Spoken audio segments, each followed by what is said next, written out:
चंद्रपूर लाचलुचपत प्रतिबंधक विभागाने 16 फेब्रुवारीला ब्रह्मपुरीवर राजुरा येथील 2 लाचखोरांना वेगवेगळ्या कारवाईत अटक केली आहे। विशेष बाब म्हणजे एका प्रकरणात लाचेच्या रकमेसह 20 किलो तांदळाची मागणी करण्यात आली आहे। पहिल्या कारवाईत राजुरा तालुक्यातील शेतकरी यांनी शेतात पाणी पुरवठा करण्यासाठी विद्युत पंपाची व्यवस्था केली होती।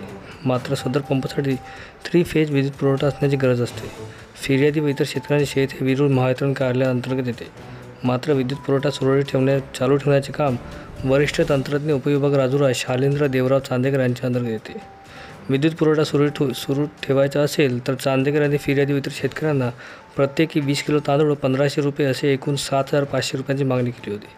पैसे देण्याची इच्छा असलेल्या फिर्यादीने याबाबत लाचलुचपत प्रतिबंधक विभागाकडे तक्रार नोंदवली। 16 फेब्रुवारीला चंद्रपूर लाचलुचपत प्रतिबंधक विभागाने सापळा रचत 5,000 रुपयांनी लाच स्वीकारताना शालेंद्र चांदेकर यांना अटक करण्यात आली। आरोपी विरुद्ध बल्लाळ पोलीस ठाण्यामध्ये गुन्हा दाखल करण्यात आला आहे। दुसऱ्या प्रकरणात ग्रामपंचायत कार्यालय झिलबोडी तालुका ब्रह्मपुरी येथील ग्रामसेवक सचिव पुरुषोत्तम यशवंत टेंभुर्णे यांना 10,000 रुपयांनी लाच स्वीकारताना अटक करण्यात आली। फिर्यादी हे ठेकेदाराचे काम करतात। जिल्हा परिषद अंतर्गत 15व्या वित्त आयोगामधून वर्ष 21 ते 22 दरम्यान जिल्हा परिषद प्राथमिक शाळेचे शौचालय, मुतारी, घर बांधकाम व अंगणवाडी शौचालय, किचन शेड व मुतारीचे काम केले होते।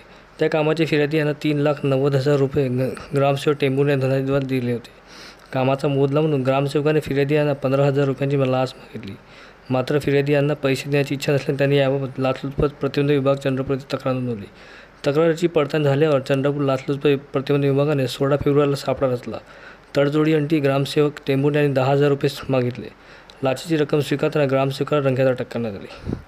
सदरची यशस्वी कारवाई पोलीस उपअधीक्षक मनीषा भोसले यांच्या नेतृत्वात करण्यात आली। चंद्रपूर जिल्ह्यात 16 फेब्रुवारी झालेल्या 2 कारवाईची माहिती चंद्रपूर लाचलुचपत प्रतिबंधक विभागाने 16 फेब्रुवारीला रात्री 10 वाजता दिली।